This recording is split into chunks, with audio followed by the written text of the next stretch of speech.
श्रीमहागणाधिपतये नमः। सदाशिवसमारम्भां शङ्कराचार्यमध्यमाम् अस्मदाचार्यपर्यन्तां वन्दे गुरुपरम्पराम्। अपारकरुणासिन्धुं ज्ञानदं शान्तरूपिणं श्रीचन्द्रशेखरगुरुं प्रणतोऽस्मि मुदान्वहम्। परित्यज्य मौनं वटाधस्थितिं च व्रजन् भारतस्य प्रदेशात् प्रदेशं मधुष्यन्ति वाचा जनान् धर्ममार्गे। नयन् श्रीजयेन्द्रो गुरुर्भ्रातिचित्ते नमामः शङ्करान् वाक्यविजयेन्द्र सरस्वतीम्। श्रीगुरुं शिष्टमार्गानुनेतारं सन्मतिप्रदं श्रीसत्यचन्द्रशेखरेन्द्र सरस्वती स्वामिने नमः। सर्वमङ्गलमाङ्गल्ये शिवे सर्वार्थसाधिके शरण्ये त्र्यम्बके देवी नारायणि नमोऽस्तुते। ఆత్మీయులారా, భారతదేశం పవిత్రమైనటువంటిదని మనంగా చెప్పుకోవడం కాదు, విదేశీయులు ఎన్నో వందల సంవత్సరాల నుండి ఇక్కడే స్థిర నివాసాలు ఏర్పరచుకొని ఈ యొక్క గడ్డను పాలించారు. ఇక్కడ అమోఘమైనటువంటి ఏదో దివ్య శక్తి ఇక్కడ ఉన్నదని వారు గ్రహించారు. మనకు స్వతంత్రం వచ్చిన తర్వాత వారందరూ కూడా మన దగ్గర ఉన్నటువంటి ఏదైతే వాంగ్మయాలు ఉన్నాయో వాటినన్నింటినీ కూడా ఇంగ్లాండ్లో మరి అమెరికాలో అనేక దేశాల్లో మూల ప్రతులన్నీ కూడా భద్రపరచబడి ఉన్నాయండి. అంటే వారు వెళ్తూ అపారమైన సంపత్తును మాత్రమే దోచుకోలేదు, మన యొక్క అత్యంత విలువైనటువంటి ధర్మం సంబంధించిన గ్రంథాలన్నింటినీ కూడా వారు తీసుకెళ్ళిపోయారు. అంటే వారికి దీనిపైన మక్కువ అని చెప్పాలా, లేదా వాటి వలన వారికి భౌతికంగా ఏదైనా లాభం కలుగుతున్నటువంటి ఉద్దేశంతో వారు వాటిని తీసుకువెళ్ళి ఉండవచ్చని కొందరి చరిత్రకారుల అభిప్రాయం. మన దేశంలో ఉన్నటువంటి ప్రకృతి సౌందర్యం ఎక్కడ కూడా మనం ప్రపంచంలో చూడడానికి వీల్లేదు. భారతీయులు ఎంతో అదృష్టం చేసుకున్నాం. దేవతల యొక్క నిలయమైనటువంటి భరతభూమిలో సాక్షాత్ పరమాత్ముడే అనేక మార్లు అవతరించారు. మరియు ఆ యొక్క సద్గురు స్వరూపాలు కూడా ఎన్నో మనకు దర్శనమిస్తున్నారు. ఇప్పటికీ ఎందరో సిద్ధ పురుషులు హిమాలయాల్లో లోక కళ్యాణం కోసం దీర్ఘమైనటువంటి కఠినమైన తపస్సులు ఆచరిస్తూ ఉన్నటువంటిది మనం గమనిస్తూ ఉన్నాం. కుంభమేళా ఇటువంటి జరిగినప్పుడు అనేకమైన పంథములకు చేరినటువంటి యోగులు, సిద్ధ పురుషులు వేల సంఖ్యలో పవిత్రమైన గంగానదిలో స్నానం ఆచరించిన దాన్ని మనం ప్రత్యక్ష దర్శనం చేసుకున్నాం. ఆత్మీయులారా, భారతదేశానికి కేవలం అద్వైత సిద్ధాంతాన్ని మాత్రమే ప్రతిపాదించినారు అనుకోవడం కూడా పొరపాటే. ఆరుగురు శంకరులు సంస్కృతి వైభవాన్ని చాటి చెప్పేటువంటి అనేకమైన నిర్దేశాలు వారు చేశారు. చతురామ్నాయ పీఠాలు చేశారు, మఠామ్నాయాలను రచించారు, అనేకమైన స్తోత్రములు, గ్రంథములు, ఉపనిషత్తులు, అనేకమైనటువంటివి.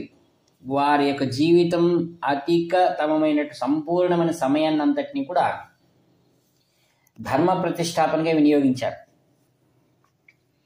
అటువంటి దాంట్లో ఒకటి కుంభమేళా. అలానే మన దేశంలో పూర్వం నుండి కూడా ఆ యొక్క మహామఖం అని కుంభకోణం దగ్గర జరుగుతుంది. కాంచి పరమాచార్య స్వాముల వారు కాశీయాత్రను తిరిగి వస్తూ రామేశ్వరానికి వెళ్తున్నప్పుడు కుంభమేళంలో ఎలా గొప్పదో అలానే మహామఖంలో వారు స్నానం చేశారు. మరియు వారు ఈ యొక్క దక్షిణాదిలో పర్యటన చేస్తున్నప్పుడు ఉగార్ అనే ప్రదేశంలో ఉండగా 12 ఏళ్లకు ఒకసారి వచ్చేటువంటి ఆ యొక్క మహామఖం జలాన్ని భక్తులు ప్రత్యేకమైన విమానంలో తీసుకువచ్చి స్వాముల వారికి అందించారు. అక్కడ అందరి పండిత సమక్షంలో కృష్ణానది సంగమంలో మహాస్వాముల వారికి ఆ యొక్క పవిత్రమైన మహామఖం పవిత్ర జలాలను అభిషేకాలు చేశారు. ఈ విధంగా అనేకమైనటువంటి పుణ్యతీర్థాలు పుణ్యనదులతో శోభాయమానమై నిరంతరము కూడా పాపులందరినీ కూడా సముద్ధరం చేసేటువంటి అనేకమైన గ్రంథములు మాత్రము కాకుండా అనేకమైన నదులను మనం చూస్తున్నాం.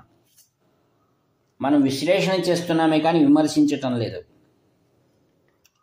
ఇతర గ్రంథాల్లో కేవలం గ్రంథం మాత్రమే వారికి ఆరాధ్య దైవం, అందరూ కూడా ఒప్పుకోవలసిన విషయమే. అయితే ఇతర ఏ దేశంలో కూడా ఇలా పవిత్రమైన నదులు, కొండలు, వృక్షములు, తీర్థములు, పుణ్యపురుషులను ఈ రోజుటికి మనం దర్శించుకుంటూ పునీతులమవుతున్నాం. పాపం నుండి విడువబడడానికి మనకు అనేకమైన మార్గాలను యుగముల నుండి చెప్తూ వచ్చారు. నేటి వేల సంవత్సరాల్లో మనకు పాపం గురించి దాన్ని నిష్కృతి చేసుకోవడం అనేటువంటిది ఇప్పుడు చెప్పినటువంటిది కాదు. అది మానవ సృష్టి జరిగినప్పుడే పాపము పుణ్యము అనేటువంటి దాన్ని తెలియజేశారు మన గ్రంథాలు. తెలియజేయడం కాక మార్గాన్ని కూడా మనకు నిరూపించారు. ఎందరో ప్రత్యక్షంగా స్వర్గసీమను సశరీరంతో వెళ్ళినటువంటి వారు ఎందరో పుణ్య పురుషులను మనం చరిత్రలో, మనం పురాణాల్లో ప్రత్యక్షంగా మనం వింటూ తెలుసుకుంటూ ఉన్నాం. ఆ శ్రద్ధ మనపైన భారతదేశంలో అందరికీ ఉంది. ఆత్మీయులారా, అందులో మనము గిరి ప్రదక్షిణం అనేది చేస్తుంటాం. ఎక్కడ పర్వతం కనపడినా, ఒక వృక్షం జరిగినా చూసినా, లేక ఒక నదీమ తల్లి ఉన్న ఆ పరిసర ప్రాంతాలు మనం ప్రదక్షిణాలు చేస్తాం. ఆ విధంగా కాంచి మహాస్వాముల వారు శాస్త్రానికి చాలా గొప్ప విలువ ఇస్తారు. ఆయన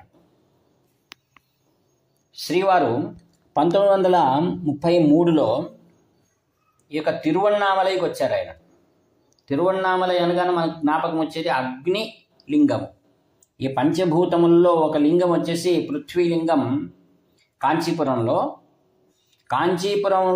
కాంచి కామకోటి పీఠ మహాస్వాముల వారు అగ్నిలింగాన్ని పక్కనే ఉన్నటువంటిది. కాంచీపురం చాలా దగ్గరలో ఉంది తిరువణ్ణామలై. అక్కడ 1933లో వెళ్ళారు. అంటే స్వతంత్రానికి పూర్వం, ఇప్పుడు దాదాపుగా 100 సంవత్సరాలతో వచ్చింది. వారు ఆనాడు ఎటువంటి వసతులు లేవు, మరియు రహదారులు సరిగా లేవు. అటువంటిది వారు తన శిష్య పరివారంతో ఈ యొక్క గిరి ప్రదక్షిణాన్ని చేశారు. ఆత్మీయులారా, ఆ సమయంలో శ్రీ రమణ మహర్షుల వారు కూడా ఉన్నారు అక్కడ. అనేక మంది సిద్ధ పురుషులు ఇప్పటికీ కూడా ఆ గిరిలో వాసం చేస్తున్నారనే మాటను శ్రీ రమణ మహర్షి గారు కూడా ఉచ్చరించారు.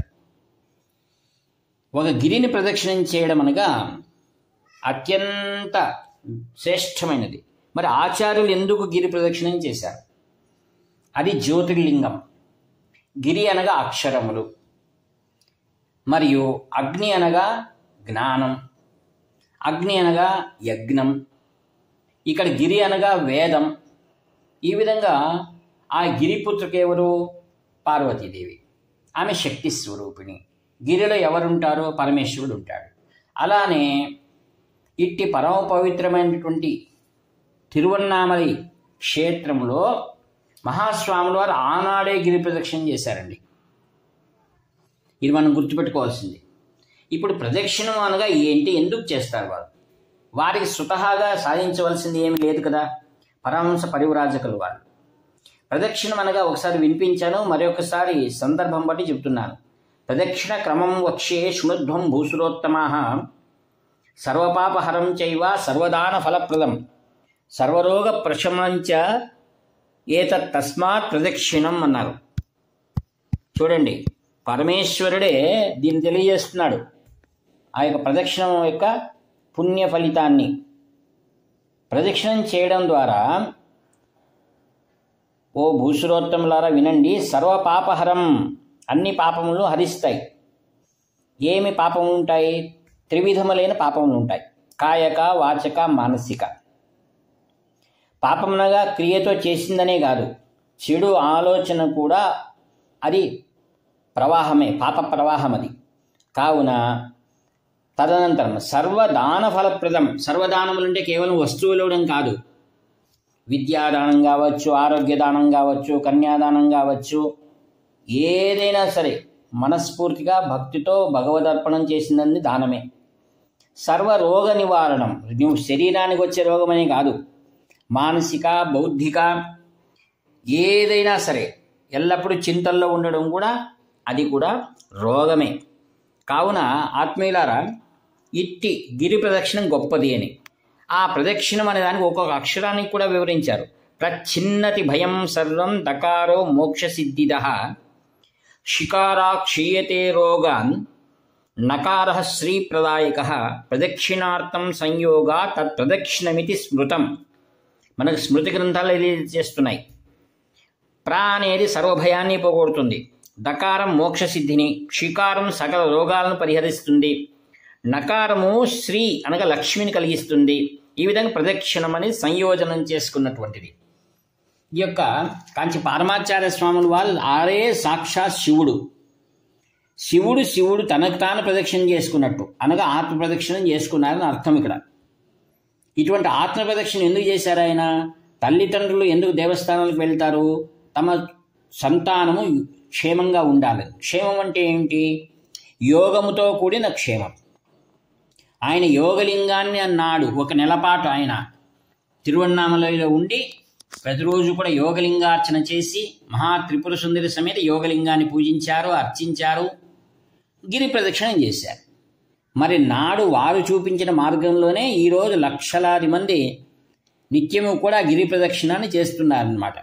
దాన్ని యద్యద్ ఆచరతి శ్రేష్ఠ తత్తదేవే ఇతరే జనా సయత్ ప్రమాణం కృతే లోక తదనువర్తతే అని. ఆత్మీయులారా, తదనంతరం 1934లో పరమాచార్య స్వాములు శ్రీకాళహస్తికి వచ్చారు. శ్రీకాళహస్తిలో కూడా నాటి కాలంలో ఎటువంటి సౌకర్యాలు లేవు. నాడు అప్పటి మహారాజు కార్వేటి నగరం మహారాజు గారు శ్రీవారు అక్కడ ఉన్నారని వచ్చి సపరివారంతో వచ్చి శ్రీవారిని సేవించుకుంటున్నారు. ప్రతిరోజు నిత్య పూజలు అయిన తర్వాత ఒకరోజు స్వామివారు అన్నారు, నేను గిరి ప్రదక్షిణం చేస్తాను అనగా తెలుసు కదా మనకంతా, శ్రీకాళహస్తిలో కూడా పైన ఆ యొక్క మహాభక్తుడు కన్నప్ప ఉన్నటువంటి ప్రదేశం గిరి, అది దానికి కూడా ప్రదక్షిణం చేస్తానంటే అందరూ కాళ్ళ మీద పడి ప్రార్థించారు, స్వామి దయచేసి చేయకండి, అక్కడ ముళ్ళు కంపలు ఎటువంటి కీకారణ్యం అని చెప్పినా స్వాముల వారు వెళ్ళాలి అన్నారు. మహాత్ములు ఎలా అంటే వాళ్ళ దేహం పైన భ్రాంతి ఉండదండి. మనకందరికి దేహ భ్రాంతి, వారికి ఆత్మ స్వరూపం వాళ్ళంతా కూడా. అది అయిన తర్వాత స్వాములు అంత చీకటి, అంత ఎండ, అంత దీంట్లో కూడా వాళ్ళు 24 మంది శిష్యులు వెంటగళ్ళగా వెళ్ళారు. వారి చూసి నగరం ప్రజలందరూ వెళ్ళారట. ఇదేంటి అంత పట్టుదలతో ఆయన ప్రదక్షిణ చేస్తుంటే మనం మాత్రం ఎందుకు చేయకూడదు? ఈ యొక్క వార్త అన్ని వార్తాపత్రికల్లో వచ్చి ప్రభుత్వాన్ని కన్ను తెరిపించిందండి. ఈ విధంగా తదనంతరము అక్కడున్నటువంటి వారు అడిగారు మహాస్వాముల వారిని, స్వామి కుంభాభిషేకం చేయాలనుకున్నామంటే స్వాముల వారు 3 వస్తువులు వారికి ఇచ్చారు. ఒకటి గంగ ఇచ్చారు, రెండవది తేనె ఇచ్చారు, మూడవది పాలు ఇచ్చారు, తర్వాత 4వది పట్టు వస్త్రం ఇచ్చారు. ఇవన్నీ ఎందుకు ఇచ్చారబ్బా అనుకుంటే మనం ఆలోచన చేస్తే, గంగ అది ఎంగిలిది. అక్కడ మాకు ఒకసారి వినవించారు, ఎంగిలికి దోషం లేదన్నట్టుగా గంగ ఏమిటి సమానము? దాంట్లో చేపలు ఉంటాయి, చేపత నీళ్లు తాగి ఉంటాయి. అది గంగ కూడా అది ఎంగిలి చేయబడ్డదే. తేనెటీగలు అన్ని పుష్పముల్లో వెళ్ళి మకరందాన్ని తీసుకొచ్చి ఒక దగ్గర సేకరిస్తాయి. పాలు, దూడ తాగిన పాలే మనం అభిషేకానికి వాడతాం. పట్టు వస్త్రం ఉంది కదా, పట్టు పురుగులు తమను తాము సమర్పించుకున్నది పట్టు వస్త్రం అవుతుంది. ఈ విధంగా ఈ 4 వస్త్రాలు కూడా మహాస్వాములు వారికి ఇచ్చి కుంభాభిషేకం జరిపించండి అని చెప్పారట.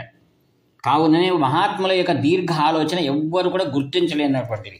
తదనంతరము ఈ నెలలోనే శ్రీకాళహస్తికి కాంచి కామకోటి పీఠాధిపతి శ్రీ శంకర విజయ సరస్వాముల వారు కూడా విచ్చేసి వైభవంగా అనేక యజ్ఞయాగాదులు చేశారు. ఆశ్చర్యం ఏమిటంటే ఆత్మీయులారా, నూతన పీఠాధిపతులు అప్పటి శ్రీ గణేష్ ద్రావిడ వారు కూడా ఈ కార్యక్రమంలో పాల్గొన్నారండి. మేమంతా వారిని అక్కడ చూసి దర్శించుకున్నాం. ఇంకా అప్పటికి వారి పీఠాధిపతి కాలేదు. ఈ విధంగా కాంచి కామకోటి పీఠానికి, శ్రీకాళహస్తికి మరియు తిరువణ్ణామలైకి అవినాభావ సంబంధం ఉంది. ఆత్మీయులారా, తిరువణ్ణామలైలో కాంచి కామకోటి పీఠం